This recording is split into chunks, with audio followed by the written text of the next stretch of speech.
पिछले वीडियो में हम लोगों ने 10 बड़े बड़े पब्लिक सेक्टर कंपनी थे steel iron and steel production के, वो हमने देखे।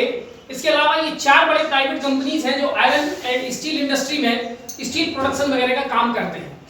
पहली जो प्राइवेट कंपनी है, सबसे बड़ी प्राइवेट कंपनी भारत की JSW स्टील्स। इसके जो स्टील प्रोडक्शन प्लांट हैं वो विजयनगर कर्नाटक में, सालेम तमिलनाडु में, डोल्बी, बासिन और तारापुर ये तीनों महाराष्ट्र में। फिर टाटा स्टील लिमिटेड, इसके 2 प्लांट्स हैं, एक जमशेदपुर में और दूसरा कलिंगनगर उड़ीसा में। जमशेदपुर झारखंड में है। तीसरे नंबर पर SR स्टील इंडिया लिमिटेड, इसका जो स्टील प्रोडक्शन प्लांट है वो हजीरा में लोकेटेड है। चौथे नंबर पर Jindal steel and power limited, इसके 2 प्लांट हैं, एक रायगढ़ छत्तीसगढ़ में और दूसरा अंगुल उड़ीसा में। अब हम देखते हैं problems of iron and steel industry India में क्या प्रॉब्लम्स है। पहली बात, ह्यूज कैपिटल नीड। ये जो आयरन एंड स्टील इंडस्ट्री है ये हैवी इंडस्ट्री के अंतर्गत आती है, क्योंकि इसका जो रॉ मटेरियल होता है वो काफी हैवी होता है ना। तो ये हैवी इंडस्ट्री है, इसमें हैवी मशीनरीज, हैवी इनपुट, सब कुछ भारी मशीनरीज वगैरह लगते हैं। इसलिए इसमें एक तो कैपिटल नीड की बहुत ज्यादा जरूरत पड़ती है ना। इसलिए ये एक प्रॉब्लम है, क्योंकि इसको हर छोटा मोटा व्यक्ति चाहे कि हम एक स्टील प्लांट लगा लें, या सरकार भी चाहे कि हम ज्यादा मात्रा में स्टील प्लांट लगा लें, उसके लिए एक बहुत बड़ा कैपिटल इन्वेस्टमेंट की जरूरत होती है। उसकी रिक्वायरमेंट यदि पूरी नहीं होती तो वो इंडस्ट्री के लिए एक सेटबैक होता है। दूसरे नंबर पे lack of indigenous modern technologies. यदि भारत की बात करें हम, तो हमारे पास इंडिजिनस माने भारत का स्वदेशी तकनीक आयरन एंड स्टील इंडस्ट्री के सेक्टर में उतना बेहतर नहीं है जितना अन्य दूसरे कंट्रीज में है। और यही कारण है कि बेस्ट क्वालिटी का जो स्टील है वो इंडिया में प्रोड्यूस नहीं होता, बल्कि हमें कई देशों से खरीदना पड़ता है। ठीक है। तीसरे नंबर पे लो लेबर प्रोडक्टिविटी। हमारे यहाँ जो steel iron and steel sector में जो कर्मचारी कार्यरत हैं उनकी प्रोडक्टिविटी, उनकी एफिशिएंसी बहुत कम है। एक आंकड़ा हम देखते हैं, इंडिया में पर ईयर एक लेबर 100 टन स्टील पैदा करता है। ठीक है, यानी स्टील का प्रोडक्शन करता है मिल्स के माध्यम से, स्टील प्लांट्स के माध्यम से। ठीक है, घर बैठे नहीं। लेकिन अगर हम वही आंकड़ा जापान में देखें तो वो 650 है, कोरिया में 700 है, अमेरिका जैसे और देशों में 500 है, चाइना में 550 है। तो ऐसे कुल मिलाकर के जो डेवलप्ड कंट्रीज हैं दुनिया के, जो major iron and steel industrial countries कहलाते हैं, वहां पर उनका जो आंकड़ा है वो प्रति लेबर 500 टन के आसपास या उससे भी ज्यादा है। लेकिन इंडिया में ये 100 टन पर लेबर पर ईयर है, जो कि बहुत कम है। चौथे नंबर पे इन एफिशिएंसी ऑफ PSUs। हमारे पब्लिक सेक्टर कंपनीज हैं, जैसे भिलाई में है, बोकारो में है, दुर्गापुर में है, वो उतना एफिशिएंसी के साथ काम नहीं कर पा रहे हैं जितना उनका पोटेंशियल है। अपने उस पोटेंशियल का वो उपयोग नहीं कर पाते। तो सार्वजनिक क्षेत्र की कंपनियों की ये बहुत बड़ी कमी है। Low potential utilisation. ओवरऑल यदि हम देखें तो भारत में आयरन एंड स्टील इंडस्ट्री की पोटेंशियल माने अवसर, ठीक है, उसकी क्षमता बहुत ज्यादा है। लेकिन भारत अपनी जितनी पोटेंशियल है आयरन स्टील इंडस्ट्री में, उसका लगभग 70% ही उपयोग कर पाता है, और 30% पोटेंशियल अभी हम यूटिलाइज नहीं कर पा रहे हैं। अगर हम यूटिलाइज करें तो जो वर्ल्ड शेयर अभी हमारा स्टील प्रोडक्शन का दुनिया में 6% है, वो बढ़कर के 20% तक हो सकता है।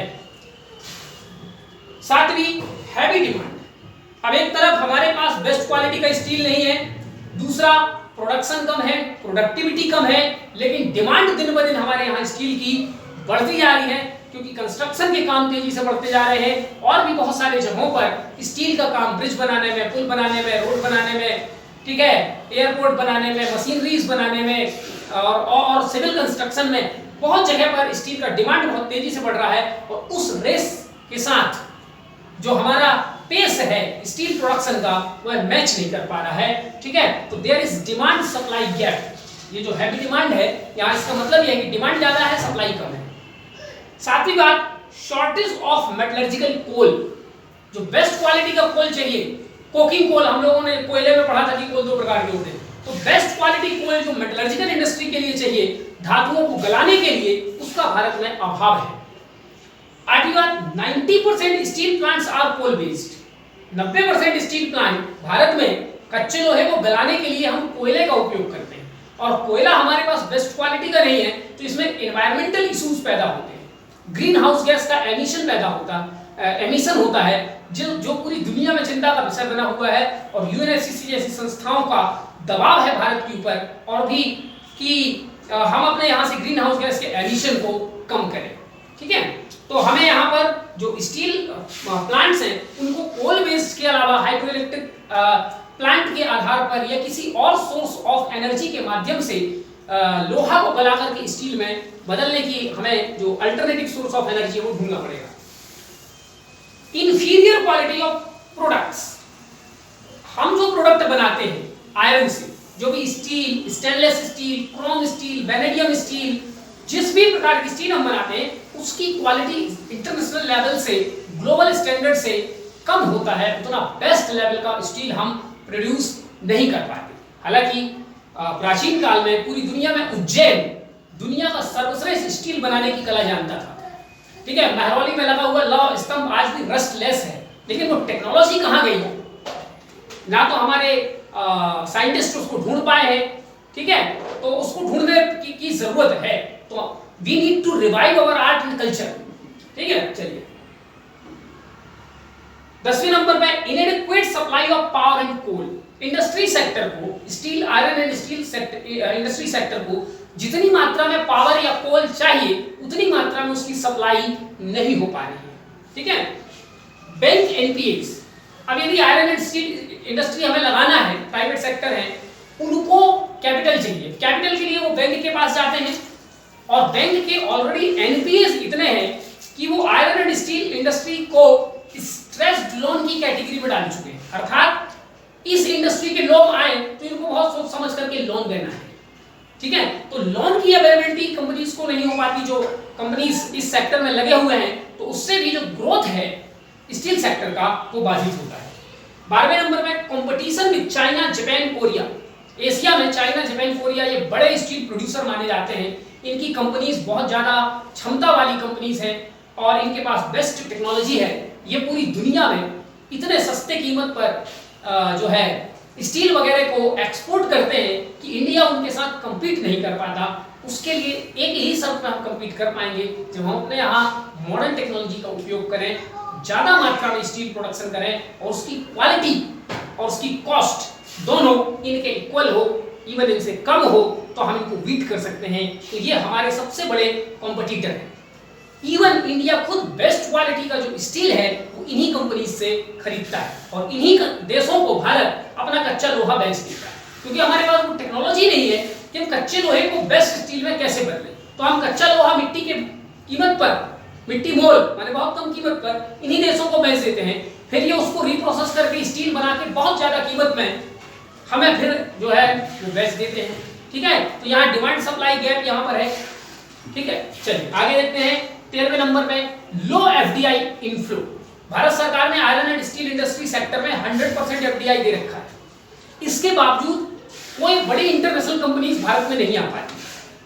उसका एक बहुत बड़ा कारण यह भी है कि 2005 में साउथ कोरिया की एक बहुत बड़ी कंपनी पोहांग स्टील प्लांट, मैं आगे आपको नोट में यहाँ पर देखेंगे हम लोग, पोहांग स्टील प्लांट जो साउथ कोरिया की और पूरी दुनिया की दूसरे तीसरे नंबर की बड़ी कंपनी मानी जाती है, वो 2005 में भारत आई और उड़ीसा के साथ एक टाई अप किया कि हम उड़ीसा के गोपालपुर में एक पावर प्लांट, एक स्टील प्लांट लगाएंगे। लेकिन फिर वो रेगुलेटरी डिले होते होते 2017 तक उसको फाइनल जो है उड़ीसा गवर्नमेंट की ओर से परमिशन नहीं मिला और 2017 में उसने जो लैंड वगैरह एक्वायर कर लिया था वो सब कुछ बेच भांज के यहाँ से भाग गया। तो एफडीआई नहीं आ पा रहा है जितना हमें एफडीआई एक्सपेक्टेड है। तो अब हमें कुछ एफडीआई पे केवल 100% एफडीआई करने से बात नहीं बनती, कुछ रूल्स रेगुलेशन जो क्लियरेंस है वो भी हमें जल्दी करना पड़ेगा। 14वें नंबर पे है डंपिंग बाय चाइना।